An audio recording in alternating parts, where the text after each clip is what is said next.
হযরত বেলাল আরো আওয়াজটা ঈমানের আওয়াজ আরো বেলালের যেন বেড়ে গেল। উমাইয়া কুরার পিছে এরকম ভাবে লাগাম লাগাইয়া হযরত বেলালকে এরকম ভাবে মাঠে ময়দানে টানতে শুরু করে উত্তপ্ত বালুর ভিতরে। বেলালের কণ্ঠের আহাত আহাত শব্দে বেলাল যেন আরো উচ্চারিত করতে থাকে।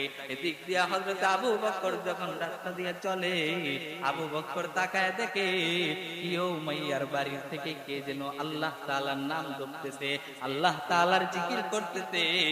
কে দেখে তাকায় দেখে হযরত বেলাল আল্লাহ তাআলার নাম জপে।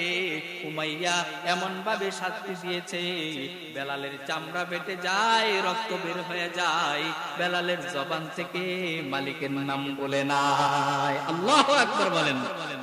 এ ছিল ঈমান ওয়ালা মানুষ, এ ছিল নবীর মহব্বতের একজন মানুষ।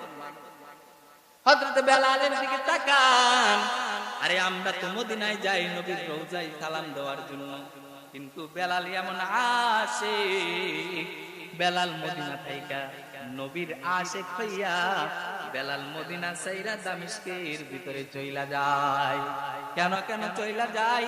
বেলাল যখন আল্লাহর নবী দুনিয়া থেকে ইন্তেকাল হওয়ার পর বেলাল তাকায় দেখে আল্লাহ তাআলা এমন ভাবে বেলালকে বানাইছে যে মসজিদে নববী আল্লাহর নবীর মসজিদের ইমাম, আল্লাহর নবী ছিলেন ইমাম, আর হযরত বেলালকে বানাইছিলেন আল্লাহর নবীর মসজিদের মুয়াজ্জিন।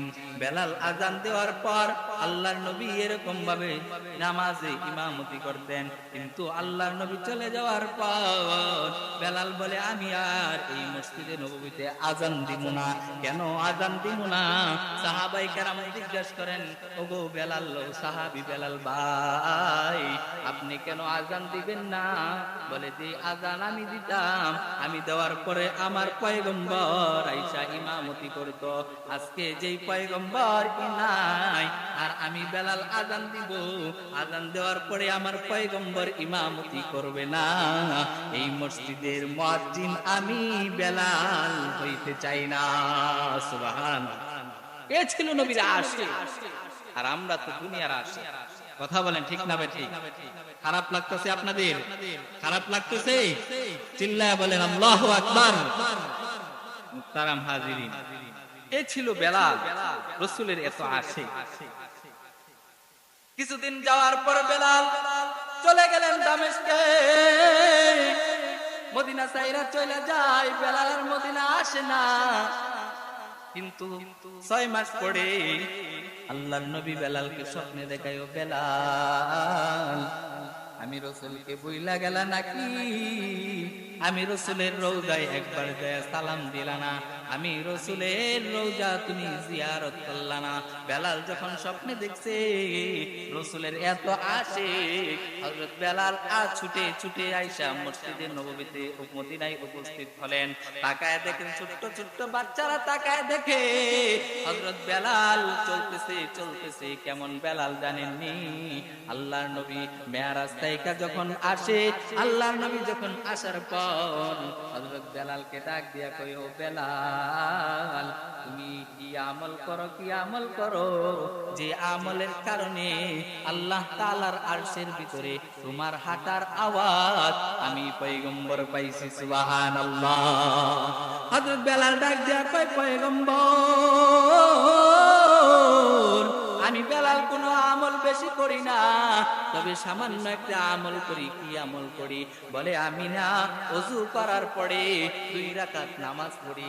এই 2 রাকাত নামাজই আমি ওযুর পরে করি। যখন আমার ওযু চলে যায় তখন আমি 2 রাকাত নামাজ পড়ি। ওরে মুসলমান ইমানদার আল্লাহর গোলাম, আমরা তো ওযু থাকলেও করি না, করলে ওযু চলে গেলেও করি না। আর বেলালের দিকে তাকায় দেখো, এই দাইমি আমল করার কারণে আমার আল্লাহ তাআলার কাছে বেলালের এই আমলটা বড় পছন্দ হয়ে গেছে। পছন্দ হওয়ার কারণে আমার আল্লাহ তাআলা বেলালের হাঁটার আওয়াজটা আরশে আজিমে পৌঁছাইয়া দিয়েছে। এর নবীর উম্মতের দল বেলাল দেখে তাকায় দেখে মসজিদে নববীতে মদিনায় যখন অবস্থান করলেন, ছোট ছোট বাচ্চারা তাকায় দেখে বেলাল আগমন করছে, হয়তো আল্লাহর নবীও আগমন করছে। এবার ছোট্ট ছোট্ট বাচ্চারা যায় বলে, মা আজকে দেখলাম বেলালের পায়ের আওয়াজ দেখলাম মসজিদে মদিনার ভিতরে পাওয়া যায়, মনে হয় আল্লাহর নবী আবার চলে আসছে।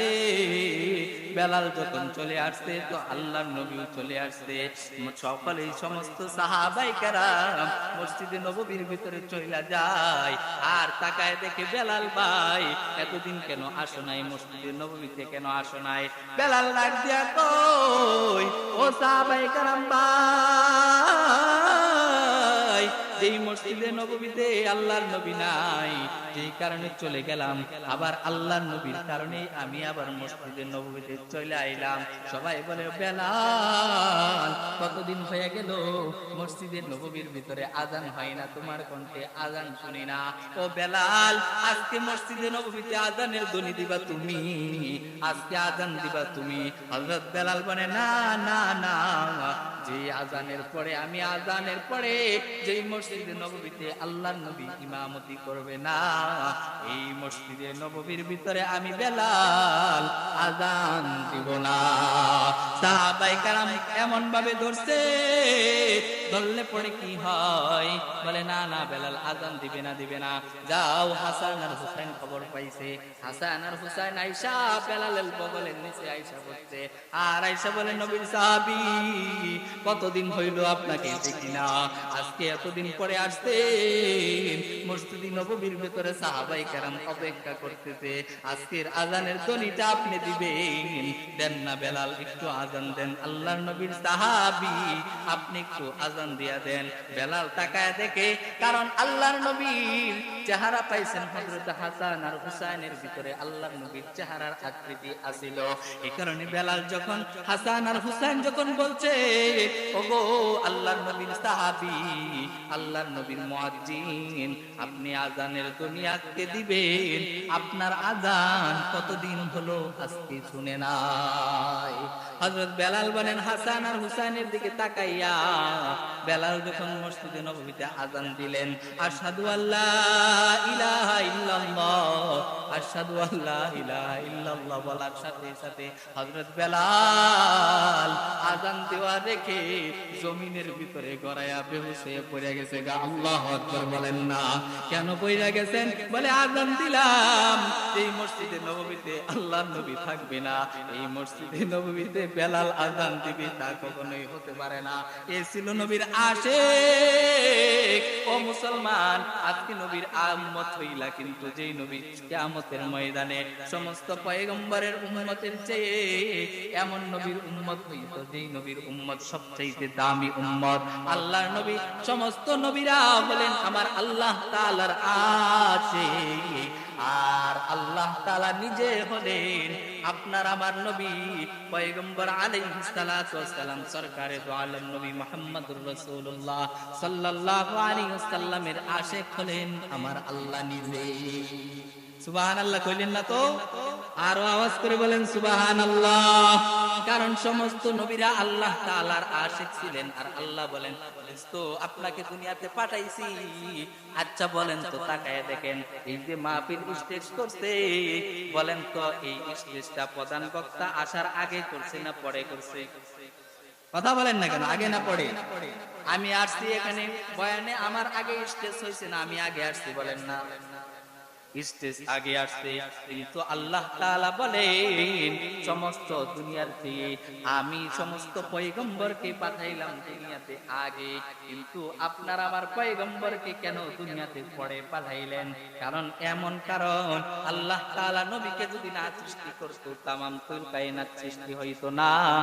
কিন্তু পাঠানির মাকসাদ হলেন আল্লাহ তাআলা দুনিয়াতে সর্বশেষ সর্বপ্রথম শ্রেষ্ঠ নবী বানাইয়া আল্লাহ তাআলা রহমাতুল লিল আলামিনকে দুনিয়ার শ্রেষ্ঠ সর্বশ্রেষ্ঠ নবী বানাইয়া সমস্ত পয়গম্বর সে দামি বানাইয়া আমার আল্লাহ তাআলা নবীকে পাঠাইবেন। এটা হলো আল্লাহ তাআলার একটা নিজাম।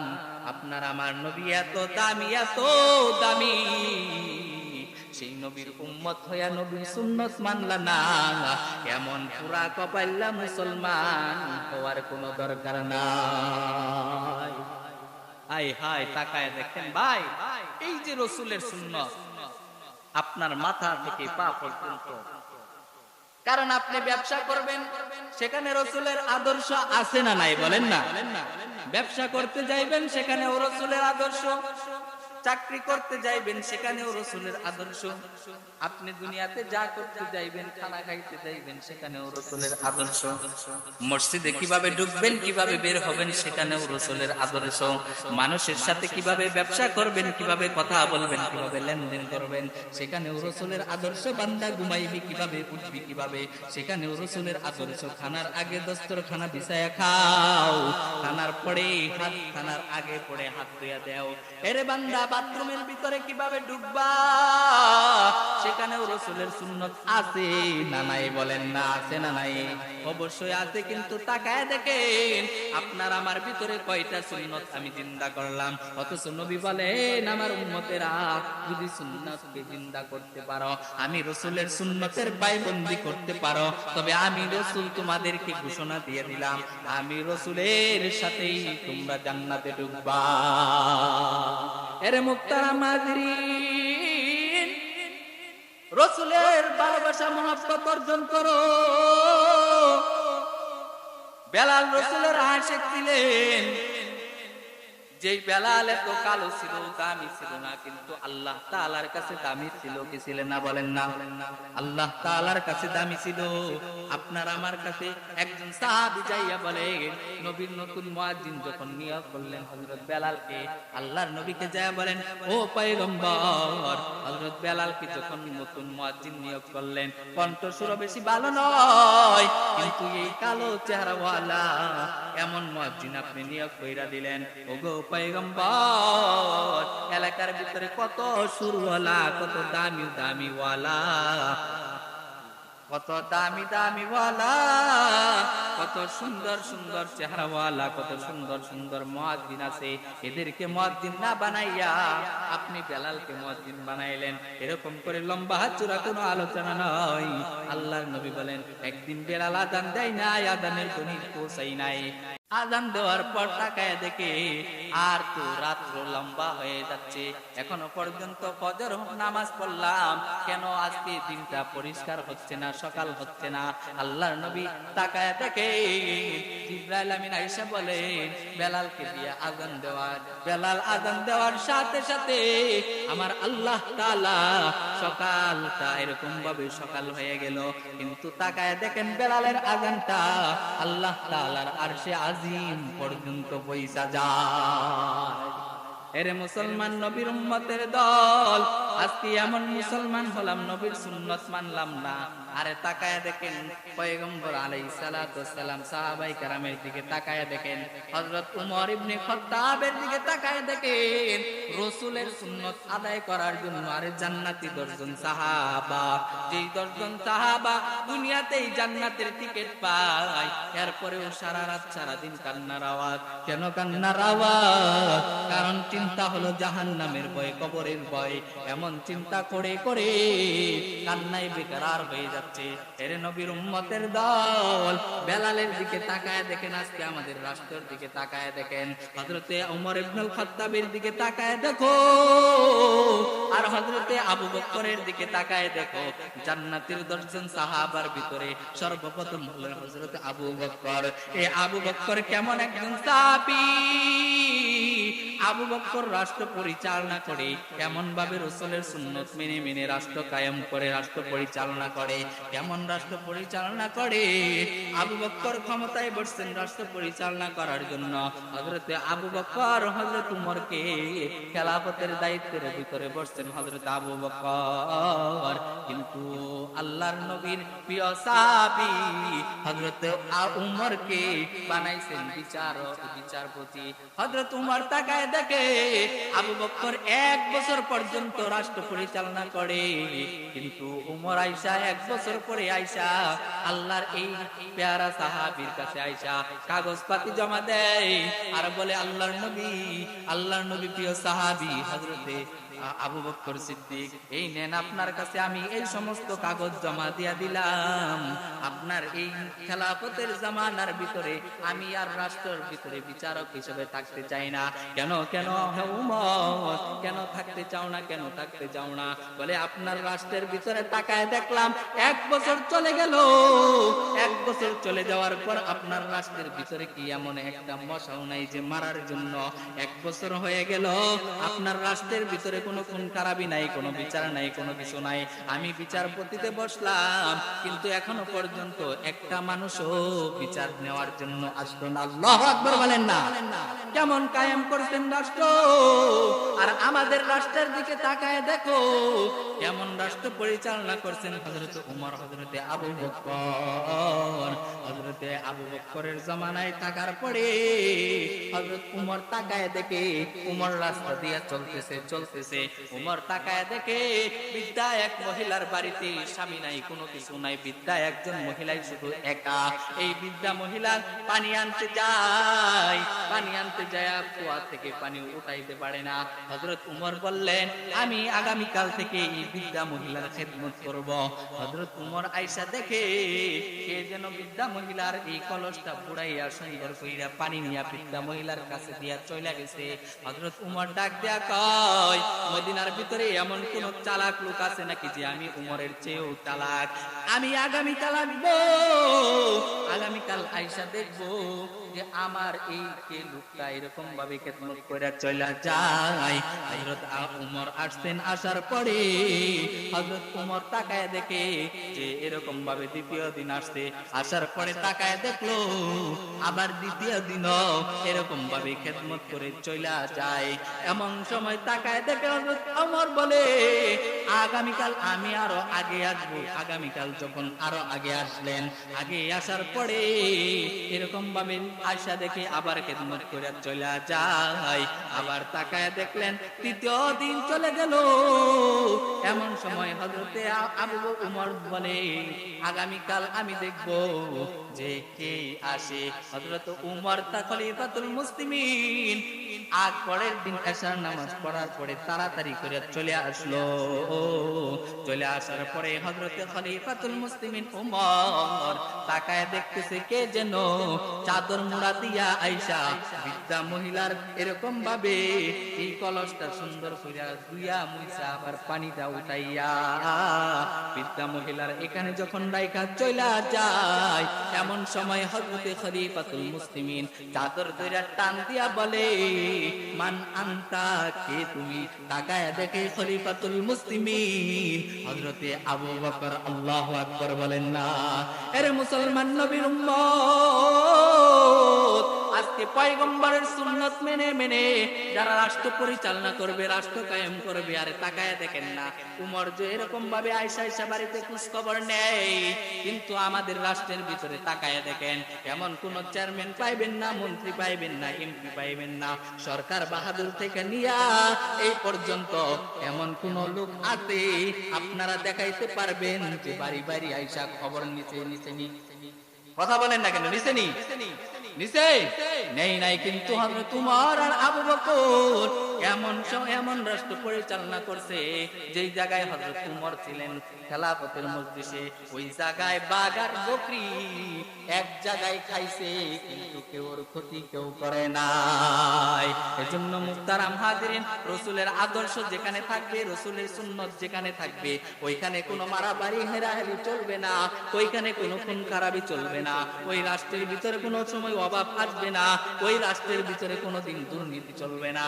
আর তাকায় দেখো আজকের রাষ্ট্রের অবস্থা, তাকায় দেখো কেমন একদম চেয়ারম্যান সরকার বাহাদুর থেকে নিয়ে এই পর্যন্ত যত কিছু আছে না কেন, বলে উমর তো দুনিয়াতে আটার বস্তা নিয়েও বৃদ্ধ মহিলার কাছে দিয়ে আসছে, কিন্তু আজকে দেখা যায় আমাদের চেয়ারম্যান, মেম্বার, এমপি, মন্ত্রী যা কিছু আছে না কেন, এরা দেখলাম তাকায় দেখো বৃদ্ধ ভাতা আসে, বয়স্ক ভাতা আসে, গরিবদের জন্য কিছু টাকা আসে, এই সমস্ত টাকা বলে আবার বৃদ্ধাদের জন্য বাথরুম আসে, এই সমস্ত সব কিছু লুটপাট কইরা খায়া বালাই আসে না নাই বলেন না? আর তাকায় দেখলাম হযরত উমর খেলাফতের দায়িত্ব, হযরত আবু বকর খেলাফতের দায়িত্ব, এই সমস্ত এরা যখন ছিলেন, রাসূলের সুন্নাত যখন জিন্দা ছিল, তখন কিন্তু চুরি ডাকাতি বদমাশি কিচ্ছুই ছিল না। আজকে তাকায় দেখেন দুনিয়ার ভিতরে চুরি ডাকাত সংসার সমস্ত কিছু পৃথিবীতে ভরে গেছে। কথা বলেন ঠিক না বেঠিক? এজন্য মুহতারাম হাজিরিন, আল্লাহর নবীর যে সুন্নাত কায়েম করবে, ওই ভিতরে কোনো সময় অভাব আসবে না, ওই রাষ্ট্রের ভিতরে কোনো সময় দুর্নীতি আসবে না, কোনো সময় এরকম ভাবে চুরি বাটপারি হবে না। ঠিক না বেঠিক বলেন? হযরত চলে আসছেন, আমি আপনাদের সামনে কিছু কথা বললাম। এই কিছু কথা আল্লাহ তাআলা আমাকে এবং আপনাদের সবাইকে আমল করার তৌফিক দান করুক। আরেকটা কথা বলে যাই, ও মুহতারাম হাজিরিন, আজকে যখন এই মুসলমানরা যখন সুন্নত মানতো, যদি মুসলমানরা সুন্নত মানতো, আরে তাকায় দেখেন রাসূলের সুন্নত তো এমন দামি, রাসূলের সুন্নত, রাসূলের আদর্শ তো এমন দামি, কেমন দামি, যে যারা সুন্নত কায়েম করেছে, যারা দ্বীন জিন্দা করেছে, আরে মুসলমানের ভিতরে যদি সুন্নত থাকে, মুসলমানের ভিতরে যদি পয়গম্বরের কালাম থাকে, মুসলমানের ভিতরে যদি আল্লাহ তাআলার এই কোরআন থাকে, এই কোরআন আর আল্লাহর নবীর কালেমা যেই মুসলমানের ভিতরে থাকবে, ওই মুসলমানকে যদি আয়েশা বেঈমান নাস্তিক মুরতাদিরা আয়েশা যদি বলে, ও মুসলমানরা আজকে তোমাদের বুকের ভিতরে রাইফেল ধরলাম, আজকে তোমাদের বুকের ভিতরে ছুরি ধরলাম, আর তোমরা মুসলমানরা নবী মুহাম্মদের কালেমা তোমরা আজকে ত্যাগ করবা, মুসলমান জীবন দিতে প্রস্তুত, মুসলমান রক্ত দিতে প্রস্তুত, তবে রাসূলের সুন্নাত মুসলমানের ঈমান ছাড়তে তৈয়ার না। কথা বলেন ঠিক না বেঠিক? ঈমান ছাড়বে না, ঈমান ছাড়বে না। এজন্য মুহতারাম হাজিরিন, রাসূলের সুন্নাত মানবো তো ইনশাআল্লাহ। আওয়াজ এত দুর্বল কেন? মানবো তো ইনশাআল্লাহ। যারা আওয়াজ দেয় না বুঝবেন তারাই এইরা। কথা বলেন, রাসূলের সুন্নাত মানবো তো ইনশাআল্লাহ। আল্লাহ তাআলা আমাদেরকে রাসূলের সুন্নাতগুলো সঠিকভাবে মানার জন্য তৌফিক দান করুক। সকলে বলি আমিন। ভাঙাচোরা কিছু কথা বললাম সর্বপ্রথম এবং আপনাদের সামনে যতটুকু কথা বললাম, এই সমস্ত কথা আমাকে এবং আপনাদের সবাইকে আমল করার তৌফিক দান করুক। সকলে বলি আমিন। আরেকটা কথা, আমার আজকে বড় খুব কষ্ট পাচ্ছি, কেন জানেন? গত বছর যখন এই মাহফিলে বয়ান করি, আমার দাদা বৈশা বৈশা বয়ান করে, কিন্তু আজকে আমার খেলা নাই। তারা গর্ব করত যে আমার নাতি এখানে বৈশা বৈশা। আপনারা সকলে আবার তাদের জন্য দোয়া করবেন, আল্লাহ তাআলা যেন তাদেরকে জান্নাতের উচ্চ মাকাম দান করে। সকলে বলে আমিন। আমার জন্য দোয়া করবেন, আপনাদের দোয়ায় আজকে সারা দেশে মোটামুটি আল্লাহ তাআলা এরকম চেয়ারে বসায় দেন। হযরতের সামনে অনেক কথা বললাম, বেয়াদবি হয়ে গেছে। হযরত ক্ষমার দৃষ্টিতে দেখবেন, কারণ উস্তাদ কি বসায় বেয়াদবি হয়ে গেছে। আল্লাহ তাআলা আমাদেরকে কবুল করুক। আসসালামু আলাইকুম ওয়া রাহমাতুল্লাহি ওয়া বারাকাতুহু। আযান দেওয়ার পর তাকায় দেখে আর তো রাত লম্বা হয়ে যাচ্ছে, এখনো পর্যন্ত ফজর নামাজ পড়লাম, কেন আজকে দিনটা পরিষ্কার হচ্ছে না, সকাল হচ্ছে না? আল্লাহর নবী তাকায় দেখে জিবরাইল আমিন আয়েশা বলে বেলালকে দিয়ে আযান দেওয়ার, বেলাল আযান দেওয়ার সাথে সাথে আমার আল্লাহ তাআলা সকালটা এরকম ভাবে সকাল হয়ে গেল। কিন্তু তাকায় দেখেন বেলালের আযানটা আল্লাহ তাআলার আরশে আজিম পর্যন্ত পৌঁছা যায়। এরে মুসলমান, নবীর উম্মতের দল, আজকে এমন মুসলমান হলাম, নবীর সুন্নাত মানলাম না। আরে তাকায় দেখেন পয়গম্বর আলাইহিস সালাতু ওয়াস সালাম সাহাবায়ে কেরামের দিকে তাকায় দেখেন, হযরত উমর ইবনে খাত্তাবের দিকে তাকায় দেখেন, রাসূলের সুন্নাত আদায় করার জন্য আরে জান্নাতি 10 জন সাহাবা, যেই 10 জন সাহাবা দুনিয়াতেই জান্নাতের টিকিট পায়, এরপরেও সারা রাত সারা দিন কান্নার আওয়াজ। কেন কান্নার আওয়াজ? কারণ চিন্তা হলো জাহান্নামের ভয়, কবরের ভয়। এমন চিন্তা করে করে কান্নায় বেকার হয়ে যাচ্ছে। এর নবীর উম্মতের দল, বেলালের দিকে তাকায় দেখেন, আজকে আমাদের রাষ্ট্রের দিকে তাকায় দেখেন, হযরতে ওমর ইবনুল খাত্তাবের দিকে তাকায় দেখো, আর হযরতে আবু বকরের দিকে তাকায় দেখো। জান্নাতের 10 জন সাহাবার ভিতরে সর্বপ্রথম হলেন হযরত আবু বকর। এই আবু বকর কেমন একজন সাহাবী! আবু বকর বকর রাষ্ট্র পরিচালনা করে, কেমন ভাবে রাসূলের সুন্নত মেনে মেনে রাষ্ট্র কায়েম করে, রাষ্ট্র পরিচালনা করে, কেমন রাষ্ট্র পরিচালনা করে। আবু বকর ক্ষমতায় বসছেন রাষ্ট্র পরিচালনা করার জন্য। হযরত আবু বকর হযরত উমরকে খেলাফতের দায়িত্বের ভিতরে বসছেন হযরত আবু বকর। কিন্তু আল্লাহর নবীর প্রিয় সাহাবী হযরত উমরকে বানাইছেন বিচারপতি। হযরত উমর তাকায় দেখে আবু বকর 1 বছর পর্যন্ত রাষ্ট্র পরিচালনা করে, কিন্তু উমর আইসা 1 বছর পরে আইসা আল্লাহর এই প্যারা সাহাবীর কাছে আইসা কাগজপাতি জমা দেয় আর বলে, আল্লাহর নবী প্রিয় সাহাবী হযরতে আবু বকর সিদ্দিক, এই নেন আপনার কাছে আমি এই সমস্ত কাগজ জমা দিয়া দিলাম। আপনার এই খেলাফতের জামানার ভিতরে আমি আর রাষ্ট্রের ভিতরে বিচারক হিসেবে থাকতে চাই না। কেন হে উমর, কেন থাকতে চাও না, কেন থাকতে চাও না? বলে, আপনার রাষ্ট্রের ভিতরে তাকায় দেখলাম 1 বছর চলে গেল। 1 বছর চলে যাওয়ার পর আপনার রাষ্ট্রের ভিতরে কি এমন একটা মশাও নাই যে মারার জন্য? 1 বছর হয়ে গেল, আপনার রাষ্ট্রের ভিতরে কোনো খুন খারাপি নাই, কোনো বিচার নাই, কোনো কিছু নাই। আমি বিচারপতিতে বসলাম, কিন্তু এখনো পর্যন্ত একটা মানুষও বিচার নেওয়ার জন্য আসলো না। আল্লাহু আকবার বলেন না? কেমন কায়েম করতেন রাষ্ট্র। আর আমাদের রাষ্ট্রের দিকে তাকায় দেখো কেমন রাষ্ট্র পরিচালনা করতেন হযরত উমর, হযরতে আবু বকর। হযরতে আবু বকরের জামানায় থাকার পরে হযরত উমর তাকায় দেখে উমর রাস্তা দিয়ে চলতেছে। উমর তাকায় দেখে বৃদ্ধা এক মহিলার বাড়িতে স্বামী নাই, কোনো কিছু নাই, বৃদ্ধা একজন মহিলাই শুধু একা। এই বৃদ্ধা মহিলার পানি আনতে যায় কুয়া থেকে পানি উঠাইতে পারে না। হযরত উমর বললেন, আমি আগামীকাল থেকে এই বৃদ্ধা মহিলার খেদমত করব। হযরত উমর আয়েশা দেখে কে যেন বৃদ্ধা মহিলার এই কলসটা পুরাইয়া সুন্দর কইরা পানি নিয়া বৃদ্ধা মহিলার কাছে দিয়া চলে গেছে। হযরত উমর ডাক দিয়া কয়, মদিনার ভিতরে এমন কোন চালাক লোক আছে নাকি যে আমি উমরের চেয়েও চালাক?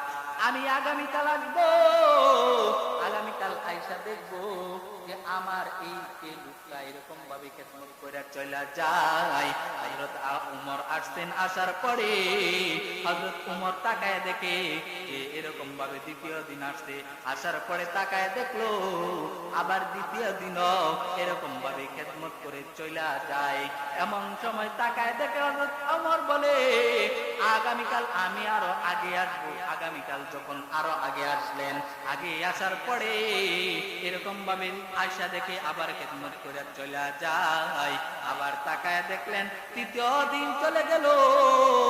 এমন সময় হযরতে আবু উমর বলে, আগামীকাল আমি দেখবো যে কে আসে। হযরত উমর তা খলিফাতুল মুসলিমিন আজ পরের দিন এশার নামাজ পড়ার পরে তাড়াতাড়ি করে চলে আসলো। চলে আসার পরে হযরত খলিফাতুল মুসলিমিন উমর তাকায় দেখতেছে কে যেন চাদর মুড়া দিয়া আয়েশা বৃদ্ধা মহিলার এরকম ভাবে এই কলসটা সুন্দর করিয়া দুইয়া মুইতা আবার পানিটা উঠাইয়া বৃদ্ধা মহিলার এখানে যখন রাইখা চলে যায়, এমন সময় হযরত খলিফাতুল মুসলিমিন চাদর ধরে টান দিয়া বলে, মান আনতা, কে তুমি? তাকায় দেখে খলিফাতুল মুসলিমিন হযরতে আবু বকর। আল্লাহু আকবার বলেন না? আরে মুসলমান নবীর উম্মত, আজকে পয়গম্বরের সুন্নাত মেনে মেনে যারা রাষ্ট্র পরিচালনা করবে, রাষ্ট্র কায়েম করবে, আর তাকায় দেখেন না উমর যে এরকম ভাবে আয়েশা বাড়িতে খোঁজ খবর নেই, কিন্তু আমাদের রাষ্ট্রের ভিতরে তাকায় দেখেন এমন কোন চেয়ারম্যান পাইবেন না, মন্ত্রী পাইবেন না, এমপি পাইবেন না, সরকার বাহাদুর থেকে নিয়া এই পর্যন্ত এমন কোন লোক আছে আপনারা দেখাইতে পারবেন যে বাড়ি বাড়ি আয়েশা খবর নিতে কথা বলেন না কেন? নিচে নেই নাই। কিন্তু হযরত উমর আর আবু বকর এমন রাষ্ট্র পরিচালনা করতে যেই জায়গায় হযরত উমর ছিলেন খেলাফতের মজলিসে ওই জায়গায় বাঘ আর বকরি এক জায়গায় খাইছে, কিন্তু কেউর ক্ষতি কেউ করে নাই। এজন্য মুহতারাম হাজিরিন, রাসূলের আদর্শ যেখানে থাকবে, রাসূলের সুন্নাত যেখানে থাকবে, ওইখানে কোনো মারামারি হেরাহেরি চলবে না, ওইখানে কোনো খুন খারাপি চলবে না, ওই রাষ্ট্রের ভিতরে কোনো সময় অভাব আসবে না, ওই রাষ্ট্রের ভিতরে কোনোদিন দুর্নীতি চলবে না। আর তাকায় দেখো আজকের রাষ্ট্রের অবস্থা, তাকায় দেখো কেমন একদম চেয়ারম্যান সরকার বাহাদুর থেকে নিয়ে এই পর্যন্ত যত কিছু আছে না কেন, বলে উমর তো দুনিয়াতে আটার বস্তা নিয়েও বৃদ্ধ মহিলার কাছে দিয়ে আসছে, কিন্তু আজকে দেখা যায় আমাদের চেয়ারম্যান, মেম্বার, এমপি, মন্ত্রী যা কিছু আছে না কেন, এরা দেখলাম তাকায় দেখো বৃদ্ধ ভাতা আসে, বয়স্ক ভাতা আসে, গরিবদের জন্য কিছু টাকা আসে, এই সমস্ত টাকা বলে আবার বৃদ্ধাদের জন্য বাথরুম আসে, এই সমস্ত সব কিছু লুটপাট কইরা খায়া বালাই আসে না নাই বলেন না? আর তাকায় দেখলাম হযরত উমর খেলাফতের দায়িত্ব, হযরত আবু বকর খেলাফতের দায়িত্ব, এই সমস্ত এরা যখন ছিলেন, রাসূলের সুন্নাত যখন জিন্দা ছিল, তখন কিন্তু চুরি ডাকাতি বদমাশি কিছুই ছিল না। আজকে তাকায় দেখেন দুনিয়ার ভিতরে চুর ডাকাত সংসার সমস্ত কিছু পৃথিবীতে ভরে গেছে। কথা বলেন ঠিক না বেঠিক? এজন্য মুহতারাম হাজিরিন, আল্লাহর নবীর যে সুন্নাত কায়েম করবে, ওই ভিতরে কোনো সময় অভাব আসবে না, ওই রাষ্ট্রের ভিতরে কোনো সময় দুর্নীতি আসবে না, কোনো সময় এরকম ভাবে চুরি বাটপারি হবে না। ঠিক না বেঠিক বলেন? হযরত চলে আসতেন, আমি আপনাদের সামনে কিছু কথা বললাম, এই কিছু কথা আল্লাহ তাআলা আমাকে এবং আপনাদের সবাইকে আমল করার তৌফিক দান করুক। আরেকটা কথা বলে যাই, ও মুহতারাম হাজিরিন, আজকে যখন এই মুসলমানরা যখন সুন্নাত মানতো, যদি মুসলমানরা সুন্নাত মানতো, আরে তাকায় দেখেন রাসূলের সুন্নাত তো এমন দামি, রাসূলের সুন্নাত, রাসূলের আদর্শ তো এমন দামি, এমন দামি, যে যারা সুন্নাত কায়েম করেছে, যারা দিন জিন্দা করেছে, আরে মুসলমানের ভিতরে যদি সুন্নাত থাকে, মুসলমানের ভিতরে যদি পয়গম্বরের কালাম থাকে, মুসলমানের ভিতরে যদি আল্লাহ তাআলার এই কোরআন থাকে, এই কোরআন আর আল্লাহর নবীর কালেমা যেই মুসলমানের ভিতরে থাকবে, ওই মুসলমানকে যদি আয়েশা বেঈমান নাস্তিক মুরতাদিরা আয়েশা যদি বলে, ও মুসলমানরা আজকে তোমাদের বুকের ভিতরে রাইফেল ধরলাম, আজকে তোমাদের বুকের ভিতরে ছুরি ধরলাম, আর তোমরা মুসলমানরা নবী মুহাম্মদের কালেমা তোমরা আজকে ত্যাগ করবা, মুসলমান জীবন দিতে প্রস্তুত, মুসলমান রক্ত দিতে প্রস্তুত, তবে রাসূলের সুন্নাত মুসলমানের ঈমান ছাড়তে তৈয়ার না। কথা বলেন ঠিক না বেঠিক? ঈমান ছাড়বে না, ঈমান ছাড়বে না। এজন্য মুহতারাম হাজিরিন, রাসূলের সুন্নাত মানবো তো ইনশাআল্লাহ। আওয়াজে তো দুর্বল কেন? মানবো তো ইনশাআল্লাহ। যারা আওয়াজ দেয় না বুঝবেন তারাই হীরা। কথা বলেন রাসূলের সুন্নাত মানবো তো ইনশাআল্লাহ। আল্লাহ তাআলা আমাদেরকে রাসূলের সুন্নাতগুলো সঠিকভাবে মানার জন্য তৌফিক দান করুক। সকলে বলি আমিন।